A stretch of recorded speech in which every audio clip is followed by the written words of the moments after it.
Hello जी। हर हर महादेव सभी को। तो मैं पी रही हूँ अपना वही डिटॉक्स आंवला वाटर। अब तो मैंने इसकी हैबिट बना ली है। धूप में बैठ बैठ कर मैंने पिया पानी गरम अपना, फिर आ गई किचन में, आटा लगा लिया। आटा लगा कर साथ ही में चढ़ा दिया था मैंने दूध, क्योंकि दूध भी गर्म हो जाएगा और दिन में रखा रखा बाहर ठंडा भी हो जाएगा। अभी तो ठंडियाँ हैं बहुत अच्छे से, तो फ्रिज में ना भी रखो तो इतना फ़र्क नहीं पड़ता है। दिन में पड़ा पड़ा अपने आप आराम से ठंडा हो जाएगा। साथ में ही चाय बनने के लिए रख दी थी। और आज तो ऐसा कुछ बनाया नहीं है, नाश्ते में सादे पराठे ही बनाए हैं, क्योंकि रात की थोड़ी सी सब्जी रखी थी, तो मैंने सोचा सादे प्लेन पराठे बना लेते हैं, चाय पराठे हो जाएंगे। तो वही हमने नाश्ते में किए। फिर हमने वो एक्टिंग कर रहे थे क्रिश वाले सॉन्ग, वो जो है एक चल रहा है आजकल ट्रेंडिंग वीडियो। फिर आ गई मैं किचन में। मुझे अपने किचन में काम करना बहुत अच्छा लगता है। किचन में टाइम स्पेंड करना बहुत अच्छा लगता है। हाँ, कई बार लगता है, चिढ़ होती है कि इतना बिखर जाता है किचन, लेकिन जब किचन को समेट दो तो सबसे प्यारा किचन ही लगता है। और मुझे लगता है हर गृहिणी का टाइम किचन में बहुत स्पेंड होता है।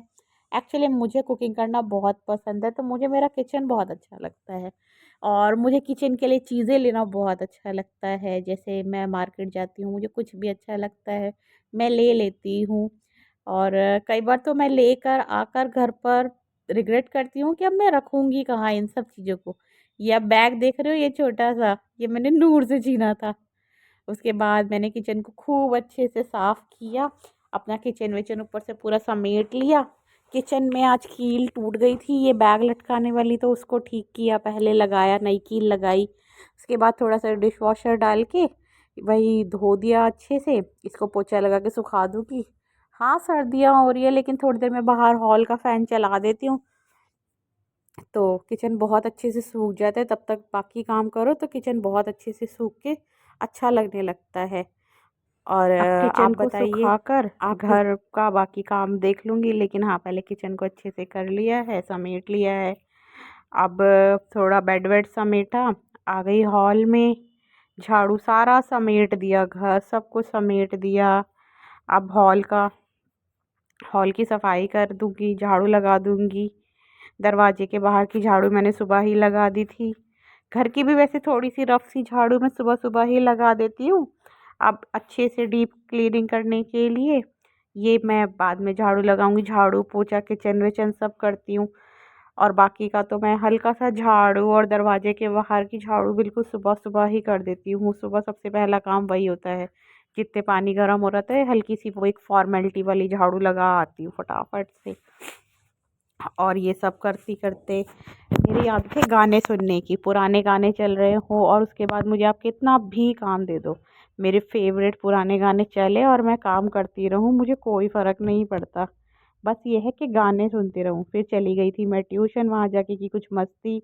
घर आई तो आज मेरा प्लान था घर पर कढ़ी चावल बनाने का, और जिसके लिए छाछ मैंने हस्बैंड से सुबह ही मंगवा कर रख ली थी, जिसे मैं बाहर ही छोड़ गई थी हल्का सा नमक डालकर। अब मैंने इसमें डाला है बेसन और इसको खूब अच्छे से मैंने ब्लेंडर डाल के मिक्स किया था, जो कि मैं क्लिप लेना भूल गई, क्योंकि अकेले करना होता है तो भूल जाती हूँ। इस पे रखा था मैंने सिपरी, सिपरी में डाला मैंने थोड़ा सा सरसों का तेल। आप कढ़ी कैसे बनाते हैं? ये मेरी मम्मी की ऑथेंटिक सी रेसिपी है और मुझे ऐसे ही बनाना अच्छा लगता है। इसमें डाला मैंने थोड़ा सा सरसों का तेल, और वो होता है ना मेथी दाना थोड़ा सा, बस वही डालूंगी अभी तो मैं। और जो छाछ में मैंने बेसन मिलाया था उसमें सिर्फ हल्दी और बेसन मिलाया है, और कुछ एक्स्ट्रा नहीं किया था। फिर सिपरी में जब तेल मेरा अच्छे से गर्म हो गया, मेथी दाना डाला। मेथी दाना तड़क गया तो वो मिक्सचर जो मैंने बनाया था वो डाल दिया अच्छे से, हल्दी का और बेसन का और छाछ का। और जितना भी पानी की ज़रूरत होगी वो डाल के अब इसको उबालने तक वेट करती रहूँगी, हिलाती रहूँगी।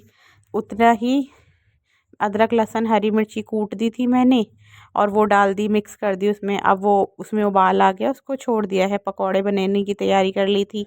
प्याज के पकौड़े वाली कढ़ी मुझे ज़्यादा पसंद है। और इसके साथ मेरे को थोड़ा सा एक ये भी है ना, कि प्याज के पकौड़े की कढ़ी बन रही है तो साथ ही साथ चाय पकौड़े भी हो जाएंगे। तो मैंने उनको हस्बैंड को फ़ोन कर दिया था, आप आज जिस टाइम भी आओगे मुझे फ़ोन कर देना, मैं उसी टाइम ही पकौड़े बनाना स्टार्ट करूँगी और चाय भी बना लूँगी साथ में। तो ये मैंने ऐसे इसका मिक्सचर तैयार कर लिया है। इसमें मैं पानी बिल्कुल भी नहीं डालती हूँ, पकौड़े के मिक्सचर में। इसको ऐसे दबा दबा के जब करते हैं तो अपना ही प्याज पानी छोड़ देते हैं, और आप थोड़ा सा 2 चम्मच देसी घी डाल दो तो वो मॉइस्ट भी रहते हैं। फिर ऐसे मैंने रफ रफ से इसके पकौड़े बनाए, बहुत टेस्टी से पकौड़े बनाए।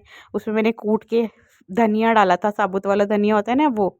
और उबलती हुई कढ़ी में, अब मेरी कढ़ी को हो गए हैं 15-20 मिनट पकते हुए, तो मैंने डाल दिया था। अब पकौड़े मेरे डल गए हैं, कढ़ी मेरी ऑलमोस्ट बिल्कुल तैयार हो गई है। अब मैं लगाऊंगी इसमें सरसों के तेल का तड़का। उम, मुझे हर खाना सरसों के तेल में खाना ही पसंद है। पता नहीं क्यों बचपन से हैबिट हो गई है, सब लोग सरसों के तेल में ही हम लोग खाते थे, तो मैं सरसों के तेल में ही खाती हूँ। मुझे सरसों के तेल का ही तड़का अच्छा लगता है। उसकी अपनी एक खुशबू होती है, अपना एक फ्लेवर होता है, अपना एक टेस्ट होता है। और ये बात वही लोग समझ सकते हैं जो सरसों का तेल यूज़ करते हैं। रिफाइंड में मुझे कोई फ्लेवर नहीं आता, और अगर उसको यूज़ करो वैसे तो मुझे उसमें स्मेल सी आती है सब्जी वगैरह में।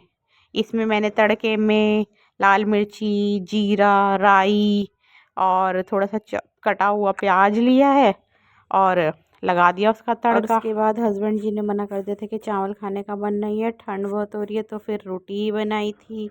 उसके बाद अपना किचन पूरा समेटा। अब रात हो गई है काफ़ी, करते हैं सोने की तैयारी और आपसे मिलते हैं कल। बाय।